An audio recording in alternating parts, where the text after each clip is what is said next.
You know what's terrifying? In the Middle Ages, if you got sick, your best chance of survival was to avoid the doctor entirely. Because the moment you walked into their office, or more accurately, their filthy, blood-soaked chamber, your odds of making it out alive plummeted. I'm not exaggerating. Medieval medicine wasn't just ineffective. It was actively lethal.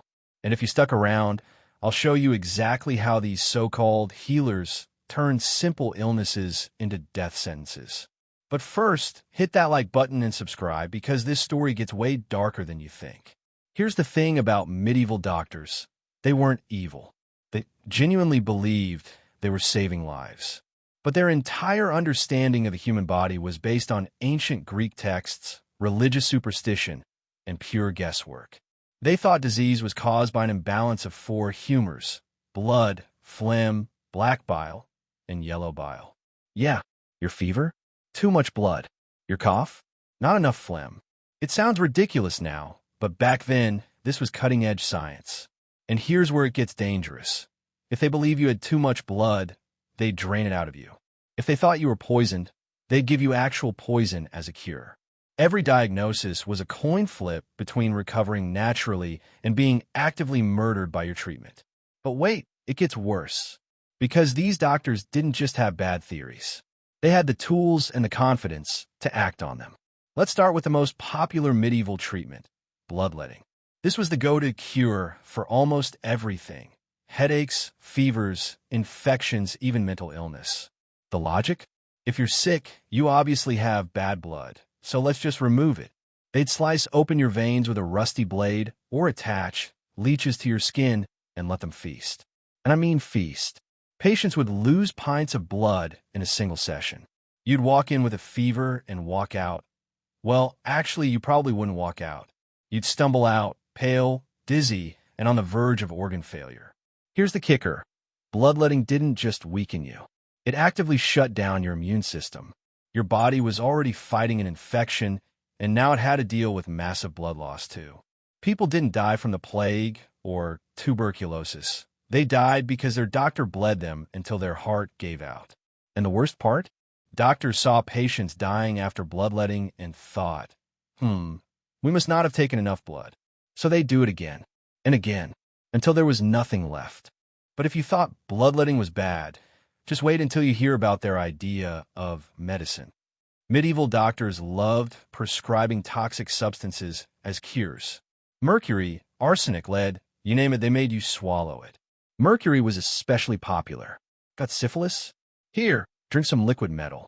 Skin rash? Rub mercury all over your body. The problem? Mercury is a neurotoxin. It doesn't cure anything. It destroys your brain, kidneys, and nervous system from the inside out. Patients would start drooling, shaking, and losing their teeth. Their gums would turn black and rot away. And doctors would say, "Good, that means it's working." Then there was Theriac, a miracle cure made from dozens of ingredients, including opium, viper flesh, and, wait for it, crushed gemstones. Because apparently, if you grind up a ruby and eat it, your fever will magically disappear. Spoiler, it didn't. You just ended up with internal bleeding and a very expensive stomachache. The craziest part? These medicines were so toxic that they often killed patients faster than the disease itself. A mild infection could have healed on its own, but after a week of drinking mercury, your organs shut down and you're dead. And if poisoning you slowly wasn't enough, medieval doctors had another trick up their sleeve: surgery. Without anesthesia, without sterilization, without mercy. Imagine this. You have a painful tooth. A medieval surgeon, who, by the way, is also the town barber, ties you to a chair and yanks it out with pliers. No numbing. No painkillers, just raw, unfiltered agony. But that's not even the worst part. The real horror was abdominal or limb surgery. Need an amputation? They'd saw through your leg with a blade that hadn't been cleaned since the last patient.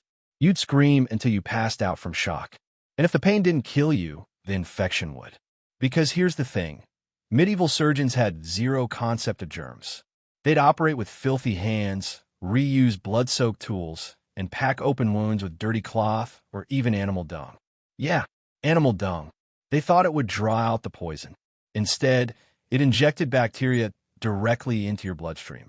Most surgery patients didn't die on the table. They died days later, delirious with fever, their wounds oozing pus and turning black with gangrene. And doctors had no idea why. They just thought, well, God must have wanted them dead. But if you think that's the pinnacle of medieval insanity, you haven't heard about trepanation yet. If you had migraines, seizures, or a mental illness, medieval doctors had a solution: drill a hole in your head. This procedure, called trepanation, was supposed to release evil spirits or relieve pressure on the brain. And yeah, they did this while you were fully awake. They'd strap you down, press a sharp tool against your skull, and twist until it broke through the bone. You'd feel every second of it. Shockingly, some people actually survived these procedures. But most didn't, because even if the surgery itself didn't kill you outright, the massive brain infection that almost always followed certainly would. Your skull would swell to grotesque proportions, pus would leak out uncontrollably, and you'd slowly slip into a coma, leaving little chance of recovery.